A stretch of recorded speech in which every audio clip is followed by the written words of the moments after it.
Hello and welcome to my short speed video of my traditional Baroness illustration.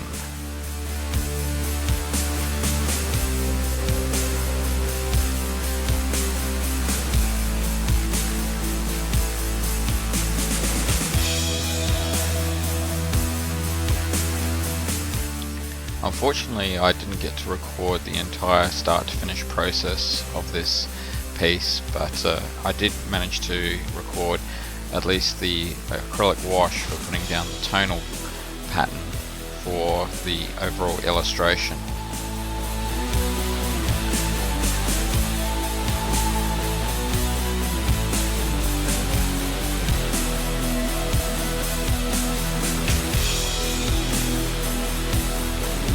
I don't remember how long the illustration took, but this video has been sped up around about 32 times.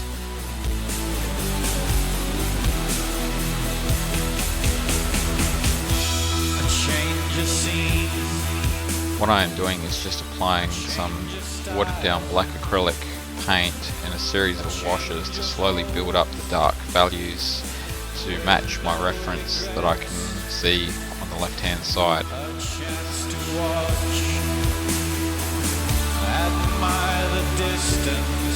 Once I have all the tonal values down, then it's just a matter of applying the colour wash across and then applying more tonal values using Prismacolor pencils.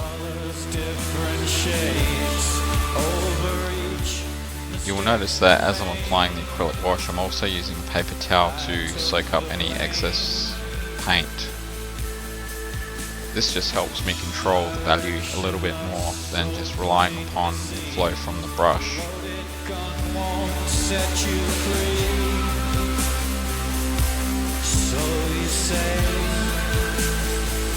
This is my first time doing an acrylic wash painting, so it was a great learning experience.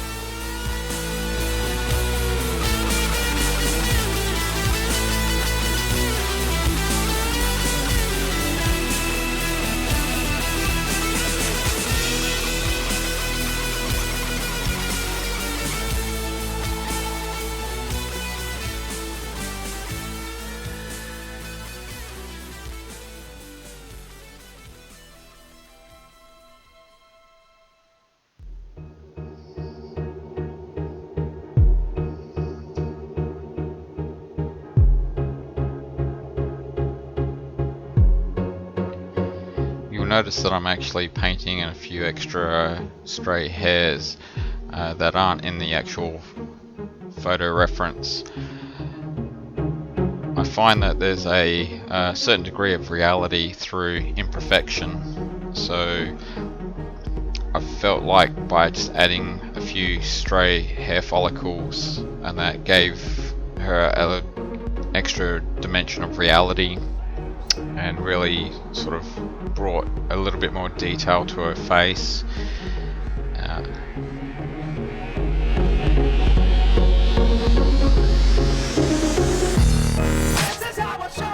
Also thought it gave her a bit more of a sultry look, and it was, I guess, a little bit less staged compared to the actual photo that I used as reference.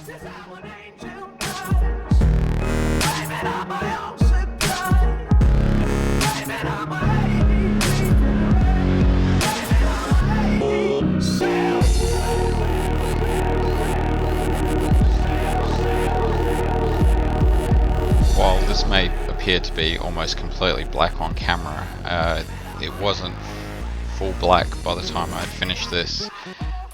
What I did at the end, after I'd done the acrylic washes and I was working with the Prismacolor pencils, I actually went in with a black Prismacolor pencil and added extra hairlines, which you can actually see on the original artwork, which just adds that extra degree of texture to the hair.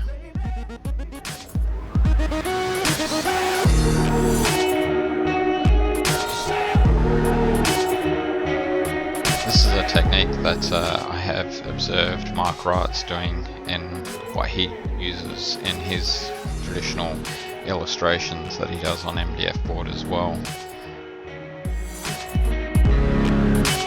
I think I still prefer to do much of this work with an airbrush as opposed to doing an acrylic wash, but it was still fun nevertheless, and there was certainly a degree of control that you can achieve with the brush that you can't achieve with an airbrush, or at least at my stage anyways.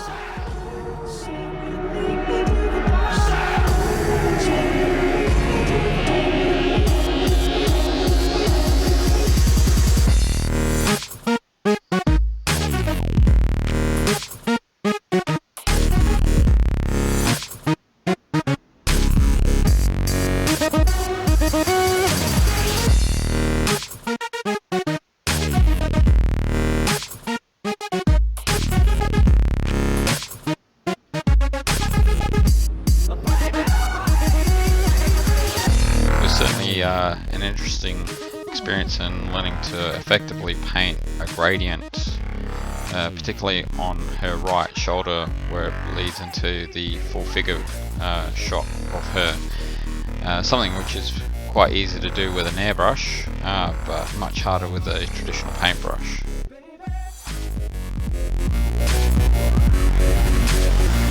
La la la la la la la la la. I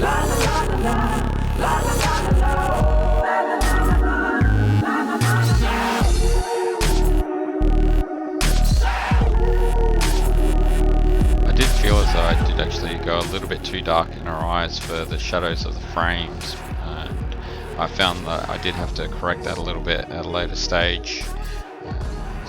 But these are the things that you learn as you do it. The only way you learn is by making mistakes and learning how to fix them.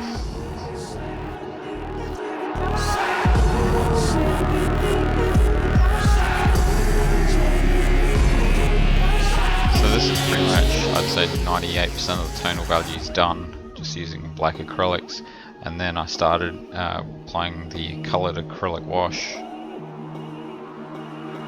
At this point it was still a flat looking painting, so you need to add dimension, and that's where using the Prismacolors for shading came in. And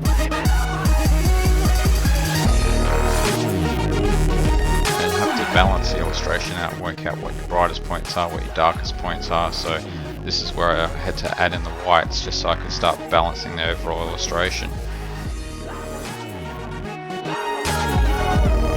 Rendering was done with pencils, however I don't typically like doing too much because it makes it a little bit harsh on a woman, so I had to use an airbrush to fix up some of the harshness of the pencil, just add some highlights and shadows to it. So thanks for watching, and I hope you enjoyed this insight into creating the Baroness illustration.